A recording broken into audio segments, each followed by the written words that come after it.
When I think about World War II, one of the images that immediately pops into my mind is the nose art on military aircrafts that they had back then. The imagery of shark teeth painted on the nose of World War II fighter planes is inseparable from my mind. Alright, but what do these old aircrafts with fangs painted on them have anything to do with the Air Jordan 5? Well, when you take into account how aggressive, vicious, and fearless a basketball player MJ was, it all starts to make sense. In this video, we're going to be taking a closer look at the history and the inspiration behind one of my favorite Jordan models of all time, the Air Jordan 5. Wait, let's get into this video. The year is 1990 and Michael Jordan is paving the way for his soon-to-be legendary career. In the 1990 season, Jordan won his second MVP award, averaging 30+ points per game. That same year, the Chicago Bulls finished first place in their division for the first time in 16 years and set a franchise record with 61 wins in the regular season. They nearly won the championship that year, but they ultimately lost to the Detroit Pistons. But nonetheless, Michael Jordan's hype was at an all-time high. I mean, he had already racked up Rookie of the Year, Defensive Player of the Year, Most Valuable Player, All-Star MVP, All-NBA, and All-NBA defense, but still had no ring. Regardless, Michael Jordan was already on his 5th signature shoe. The Air Jordan 5 was designed by master shoe designer Mr. Tinker Hatfield in the year 1990. Hatfield had designed the two previous Air Jordan releases, the Air Jordan 3 and the Air Jordan 4.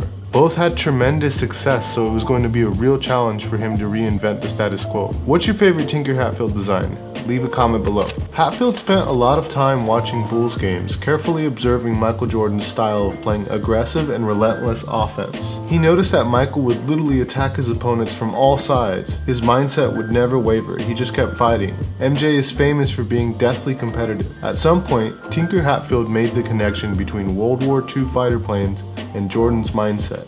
It was a huge inspiration for the shoe. In fact, one of the silhouette's most striking design details are the jagged teeth on the midsole of the shoe.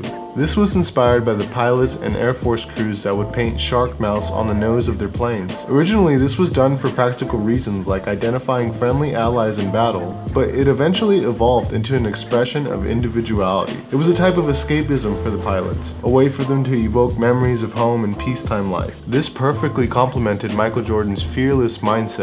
Another cool feature of the Jordan 5 was the translucent sole. Tinker Hatfield had just finished working on the design for the Nike Air Max for the 1989 film Back to the Future 2. The Nike Air Max featured a translucent sole, and this design detail transferred over onto the Jordan 5. It was the first Jordan shoe to feature a translucent sole, something that would become a staple for the Jordan brand moving forward. Tinker Hatfield used 3M Scotchlite material for the tongue, which when dark enough outside, the tongue reflects back to produce a bright, highly visible silver light. This type of material is often used on workwear to increase visibility for construction workers or even runners. The Air Jordan 5 released in 4 original colorways: white and red, black and metallic, white and fire, and my personal favorite, the grape colorway. One thing to note is that out of the original 4, the fire red colorway was the only one that included the number 23 on the shoe. The grape colorway garnered a lot of attention thanks to Will Smith constantly rocking the shoe on the hit sitcom Fresh Prince of Bel-Air. The show was so synonymous with the Jordan 5 that Nike released the Bel Air in 2013, and in 2018 they released an official Fresh Prince version of the shoe to celebrate Will Smith's 50th birthday. It was essentially the grape colorway but with no laces. They even blocked out the lace holes so you can't put your own laces in them. I'm not sure if I'd rock those. What do you think? The silhouette has been released in nearly 50 colorways, so it would just be insane if I went through them one by one. But hey, let's go over some of my favorites. These are excluding the original 4 colorways. The Laney colorway. These dropped in 2000 and are inspired by the colors of MJ's high school. The Doernbechers. This one dropped in 2013 as part of Nike's annual tradition to raise money for the Doernbechers Children's Hospital in Portland, Oregon. The shoe is designed by a child patient from the hospital named Isaac. Its main feature is a poem that Isaac wrote that was printed all over the upper of the shoe. It's a beautiful backstory, and it also glows in the dark.